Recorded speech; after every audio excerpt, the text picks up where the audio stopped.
I want to tell you I want to introduce you to somebody here who has been on my show, I think, only a few times, in person. And this guy is responsible for changing the course of my thinking politically. You know, a lot of people get blame, I guess, for changing my thinking. This is the guy who is responsible for a lot of it. Jonah Goldberg. He is the author of this book, Liberal Fascism, which is a must. But now he has The Tyranny of Cliches, which is a little lighter than the happy face with the chaplain mustache on it. This one, you actually take on the cliches, and we talked about some of them on the radio today. Sure. You know, let them eat cake, never said, and when you explain it, it's completely different. Right. Explain that one more time. Sure. So, you know, FDR, liberals, Robert Reich, President Obama, you know, all these guys, they always love to say about the rich, oh, their answer to everything is just let them eat cake. And historically, let them eat cake is what Marie Antoinette is supposed to have said to show how indifferent she was to the plight of the poor. And the reality is, first of all, she never said it. But second of all, the real phrase is let them eat brioche, which is like let them eat very expensive bread.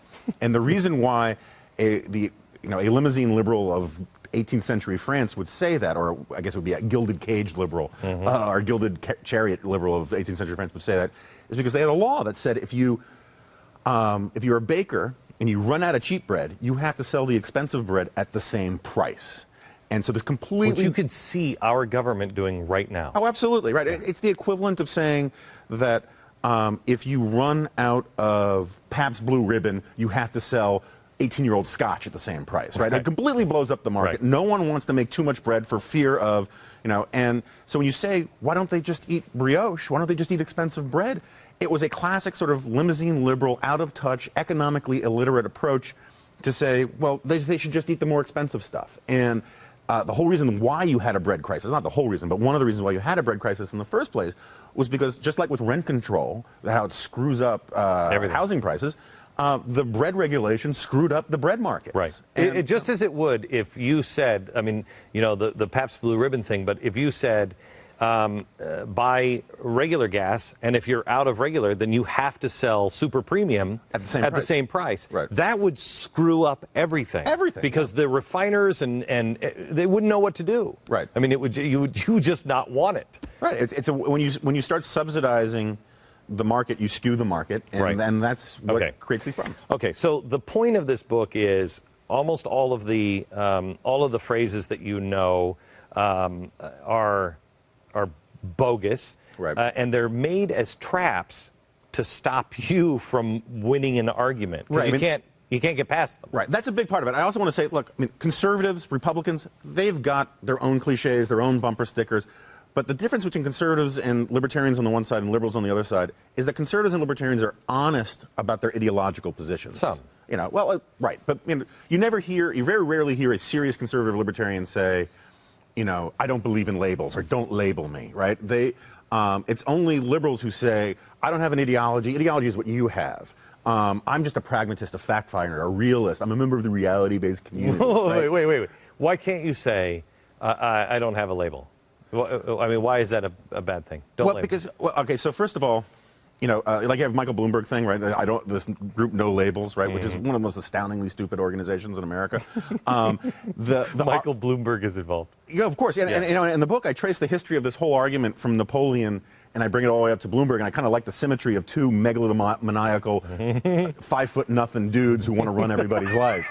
Look, first of all, if you say you don't believe in labels, labels are another word for these things called words. And words are like really important. They communicate all sorts of things. If you think labels are meaningless, I challenge you, when you go home tonight, go underneath your kitchen sink and remove the labels to all your cleaning supplies and canned goods, and then just let nature take its course.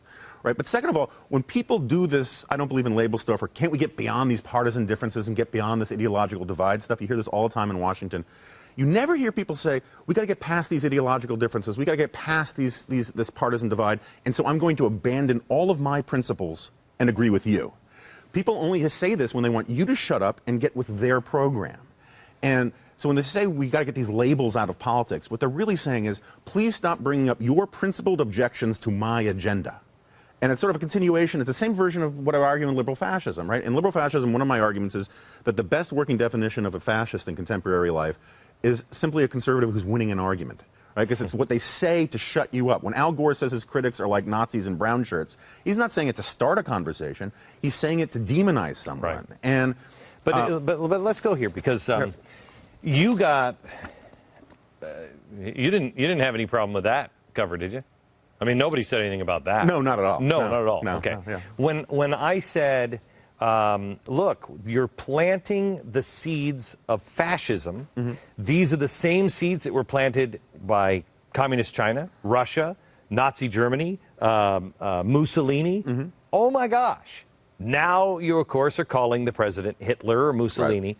and they push that back. You can't assign, you can't look back in the past and say, look, this is where it leads, or they crucify you. Well, you can't do it for the left. You're not allowed to do it to the left, right? I mean, in the CNN YouTube debate in 2008, Hillary Clinton was asked, "What is a liberal and are you one?" No, and Hillary answers, "Well, liberal used to mean standing up for the little guy against big power, but now it's come to mean big government. And that's why I don't call myself a liberal anymore. I call myself a modern progressive." That's what led me to you. Yeah, and she says it has deep roots in the American political tradition.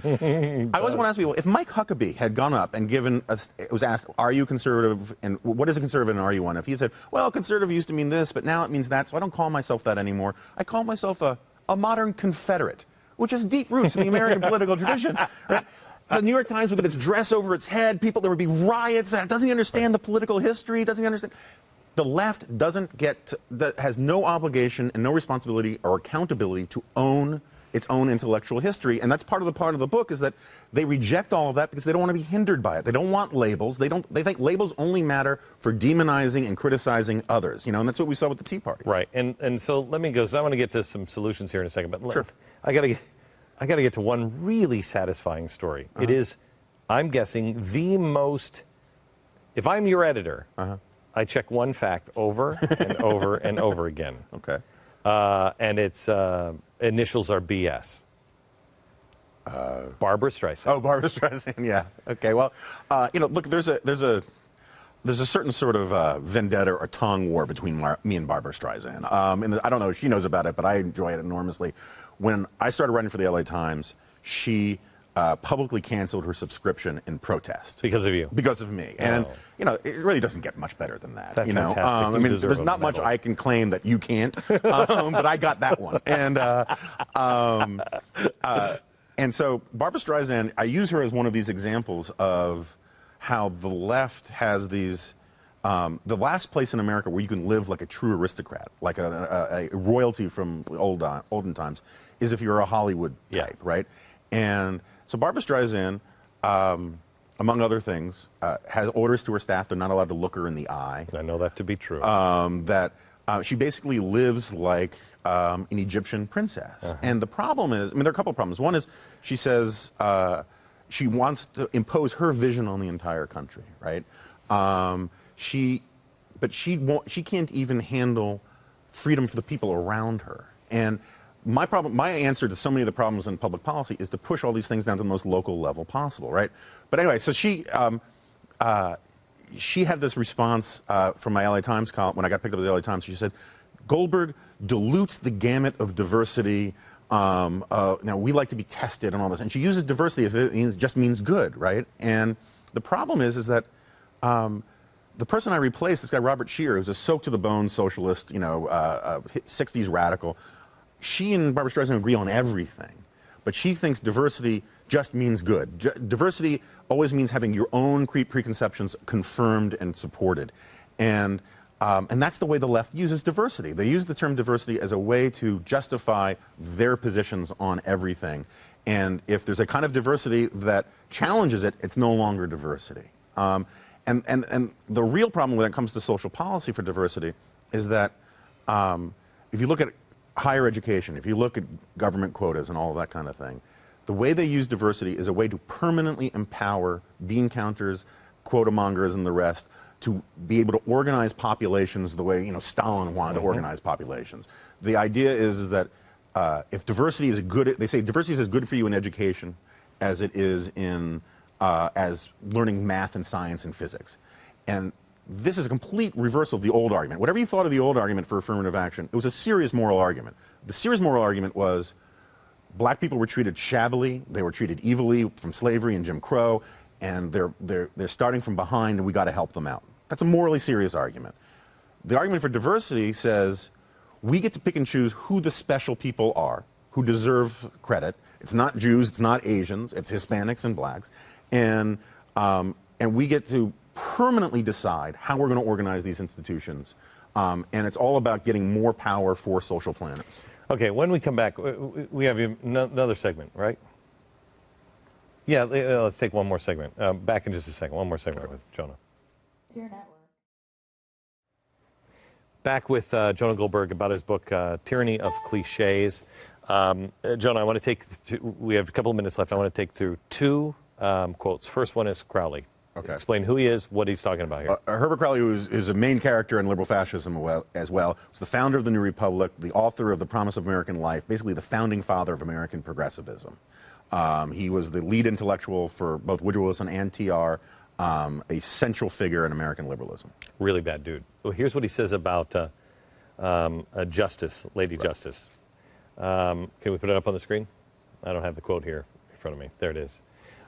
Instead of having her eyes blindfolded, she would wear, perched upon her nose, most searching and forbidding pair of spectacles. Instead of holding scales in her hand, she might perhaps be figured as possessing a much more homely and serviceable set of tools.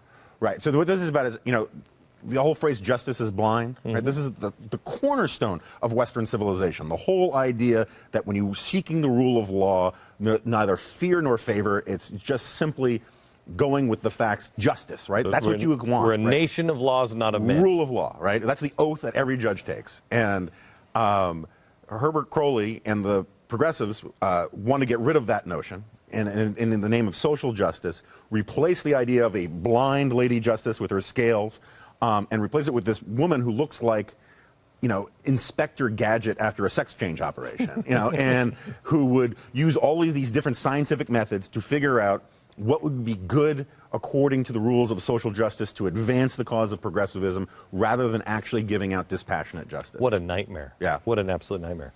Let me go to, because that's ancient history.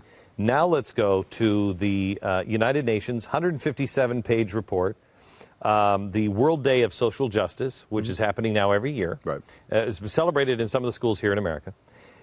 In this, the role of the United Nations, social justice in an open world, the UN says social justice is not possible without a strong and coherent redistributive policy conceived and implemented by public agencies. And here's the best part. Present-day believers in an absolute truth identified with virtue and justice are neither willing nor desirable companions for the defenders of social justice.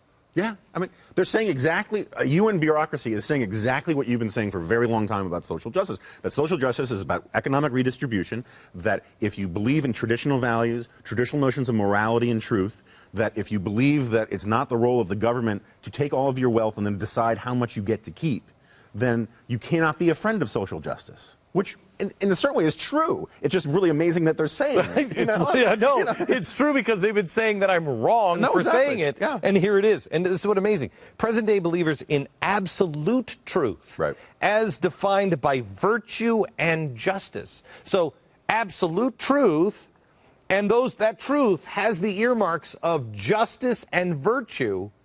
We don't want you. That's right. That's incredible. Yeah, and it's amazing, and it's you have to be thankful that these bureaucracies and these institutions like the UN or the U.S. Green Party are so out of the mainstream of American life that they get groupthink enough that they don't realize you're not supposed to say some things out loud. No. You know what? But they are, they're convinced that they are the majority. Right. They're convinced that they're a majority. Real quick, how much time do we have? About 30 seconds. Right. What do you think is going to happen in the election? I think Mitt Romney is probably going to win it. I think the right, the Tea Parties, conservatives, libertarians, Obama opponents are probably going to have to carry him across the finish line. Yeah. Because he's not a fantastic candidate, but he's so much better than the alternative. I tell you, you know how we win? We win if we can get the social conservatives to stand with the libertarians. If we can get those guys to stand together, we win. They got people who end up killing each other standing together on the left. Yeah.